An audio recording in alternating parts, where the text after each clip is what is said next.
So it is time for the update of this week's MAGE Rage Derby contest. You see Jon already popping his collar. I'm watching for that nipple rub. You told me it was coming, and I'm warning all the viewers that it might still be on the way. But the MAGE Rage Derby contest that Jon is now at the very, very top of is presented by MAGE and Airdrie Stud. MAGE, obviously the 149th Kentucky Derby winner, lightly raced going into the Derby and still was able to win the 149th Derby. He was a superstar. His talent level was through the roof. I still remember like the Mike Welsh Clocker report when he debuted, and I cashed on him big at 11-1. Like, he always had an immense amount of talent. He's by good magic out of a blue hen mare. So I have no doubt that he is going to explode as a stallion in the next few years. So get in now. Go to airdriestud.com, book your mare to MAGE. He's only going to get more popular and more in demand. Joe, we just interrupted. We actually switched one of our mares, Rattle and Roll, who just ran 5th in the Saudi Cup. We have the half sister, a mare named Jazz Festival. And in talking to Brett Jones about it the other day, I was like, we both agreed this is the mare that we want to breed to MAGE this year. So she's one of the 2 mares that we're breeding to MAGE, and I couldn't be happier. I mean, the horse has made it, $1 million+ and is literally running the world around for Kenny McPeak. So if we think that the half sister to Rattle and Roll is good enough to breed the MAGE, I think most of your mares are good enough to breed the MAGE as well. Yeah, absolutely. Like I said, Derby winner from a blue hen mare, from a sire who's only going to get more and more important. And, people are going to want sons of him and sons of him. So yeah, get in on that family right now before that stud feed goes up. All right, let's look at the standings. And I don't know if you can hear me from way up there, Jon, but Jon Green has exploded to the lead. He had a huge weekend. Coal Battle. Now, I blame Jon for Coal Battle beating Sandman in the Rebel, because if we would go back and do a montage of all the times that Jon mentioned Coal Battle on this show randomly, I just went into that race. I'm like, Coal Battle's going to beat us, isn't he? And lo and behold, he did. And Jon got 50 divided by 10, 5 points for Coal Battle winning the Rebel. Catapulted him to first. He also had the 1-2 finishers, Matticat Road, who ran gigantic in that race as well. That was another 2.5 points. So, and not to be outdone, I did climb out of last. Let's not bury the lead here. Joe Bianca is no longer in last place because my boy Sandman did run third. So let's look at the standings. Jon way out in front at 10.2. Joe is now into second at 2.5. Michelle and Dan are tied for third at 2.4. And our friend Samantha Perry is down in last at 2.0, but still a lot of action to come. Jon, before we start looking forward to this week's action, we got the Fountain of Youth and a couple other Derby preps on the board. What is your reaction to Sandman and the Rebel? Well, look, we all, whenever we run a favorite, you always want him to run like a favorite and win the race. That being said, I think we all agreed, and pretty much anyone that I'd spoken to with an unbiased impression all said that the Rebel thus far was the toughest, top to bottom, chock full of legitimate Derby prep horses, so far that's been offered. It wasn't, it was a 50-point race. It's a grade 2, $1.25 million. And as you so succinctly put it to me, yeah, of course it's a tough race. It's $1 million, duh. All right, I get it. But that being said, I think, Sandman is still learning. He's still kind of a young, a little bit immature kind of horse. But man, this was 8.5 furlongs, going 9 furlongs, which is the Rebel next time out, and then hopefully 10 furlongs and that much further, as the year goes on. I think he is still the horse that you want to have in your barn as these races get longer and longer in distance.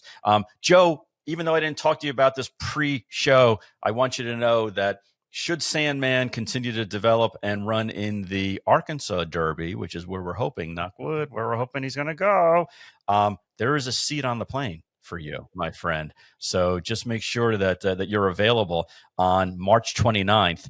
And allegedly, I heard a little rumor that we may have some Sandman merch going on. So if you come up to me or Joe in Arkansas and tap us on the shoulder and say, I love Rail Talk, or why don't you have Patty on the show more, whatever you want to do, any inside information that shows that you are a real fan of the show, you may be able to get a Sandman shirt. I'm just saying. They're nice too. I've seen them. And by the way, if he can continue to run well, despite John making merch and me picking him in the Derby contest, he's a Hall of Fame level talent, because we were doing everything we can to put the kibosh on this horse.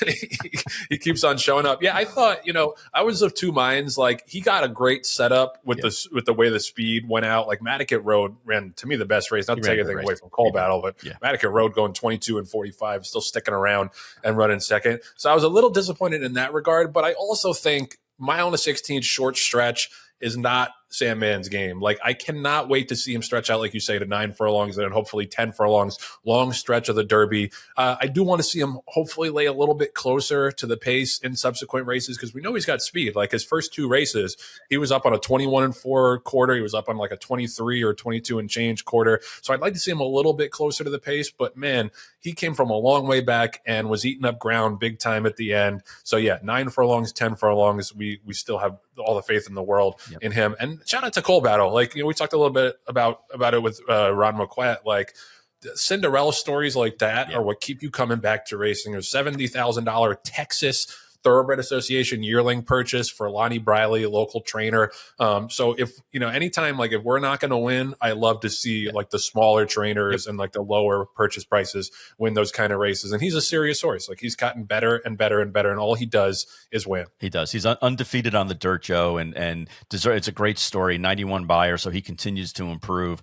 I will say this again as a teaser, you will see something different on Sandman next time out. Okay, wow.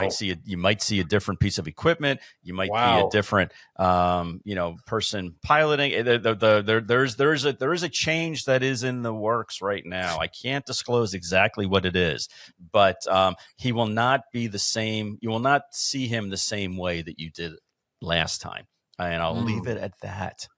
John says these things to me off air, and he's like, "Don't say anything about it." Like, we don't. And then he cuts on. I didn't say what it was. It could be that we braid his mane. You don't know. It's just because he wants to get on the air and be spicy and spill the tea himself.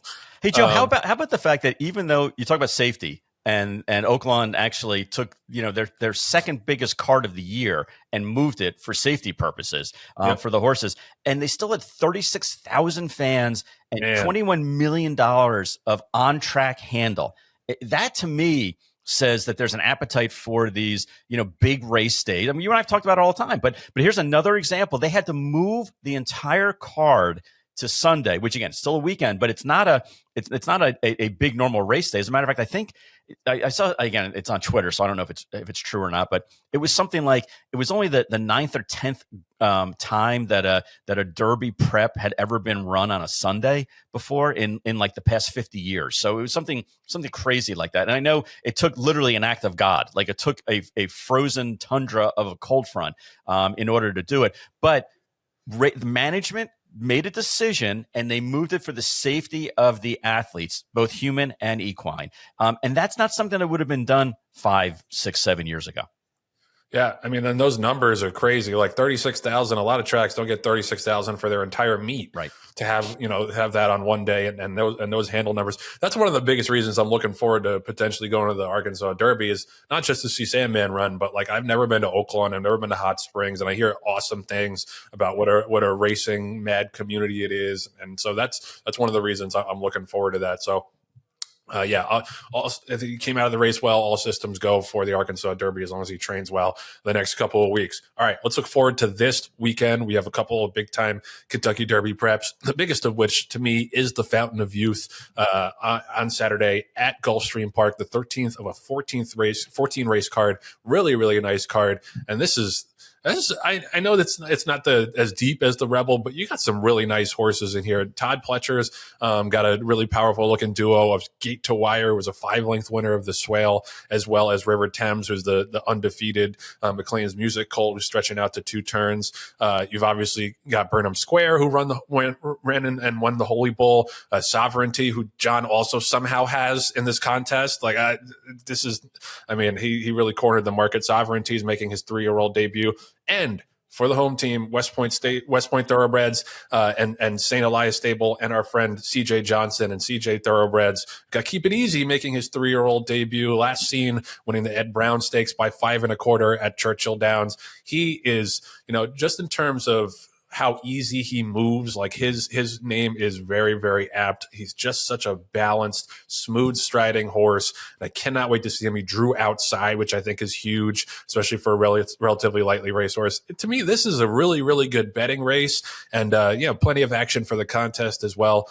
John, any thoughts on this or any of the other Derby preps? Yeah, on Saturday? You mentioned I have Sovereignty, and Michelle Yu has River Thames, which was one of her higher picks for the day, the New York bred McLean's Music Colt. I'm rooting for you guys to Keep It Easy. It looks like there's a lot of speed in the race, and that's a speed favoring racetrack. So I think it could set up nicely for Keep It Easy. And hopefully he'll be making a run at the end. And then New York, look, there's a bunch of horses in there. I don't think any of them are necessarily, with all due respect to their owners and their trainers and their camps, I don't think there's anybody in there where we're going to go, oh my God, that horse is coming in and I don't want to run against him in the Kentucky Derby. But stranger things have happened. It is a 50-point race. And Joe, that's also something to talk about with the contest. We have 17 or 18 50 or 100-point races coming up between now and the Derby. So there's a lot of change. You in 4th place still have a shot. Second. I'm in 2nd. Well, everyone's in 4th place compared to me. So it doesn't really matter as far as I'm concerned. But yeah, there's still lots of time to make up and everything like that. And then what I was shocked to see is, there's a full field of 6 horses in the San Felipe. I think that's all the gate can handle at Santa Anita, isn't it? They only have a six stall starting gate there. And 3 of our horses from the contest are in there. Journalism with our friend of the show, Eclipse Thoroughbred owning, and Sam selected Journalism. Barnes, the $3.2 million yearling, that undefeated 2-year-old, or excuse me, undefeated 3-year-old now that Dan has. And of course, Rodriguez, who has a win and 2 seconds, the last being in the Robert Lewis, the grade 3, and that is yours, Joe. So half of the field is represented in our contest, and that is going to be a very important 50-point race for not only overall standings, but also for less important who gets into the Kentucky Derby.